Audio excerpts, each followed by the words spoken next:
Como voy a estar interpretando varios personajes, tengo que aprender a editarme hablando conmigo misma. Y ahí entras tú. ¿Yo? Sí, tú. No, yo. Eso he dicho yo. ¿Tú? ¿Qué también eres tú? ¿Yo? Yo. Tú. ¿Ella? Hola. Vale, esto se está volviendo confuso. ¿Qué me vas a contar? Hola, vengo por lo de la conversación unilateral. Ah, no, aquí ya hay bastantes yos. Entonces, ¿simplemente seguimos hablando o...? De hecho, con lo que llevamos creo que ya hay bastante. Tampoco hay que venirse arriba, que luego hay que editarlo. Ah, vale.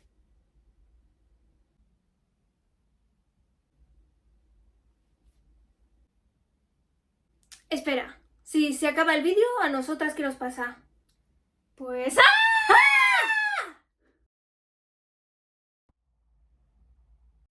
Eso era guardar, ¿no?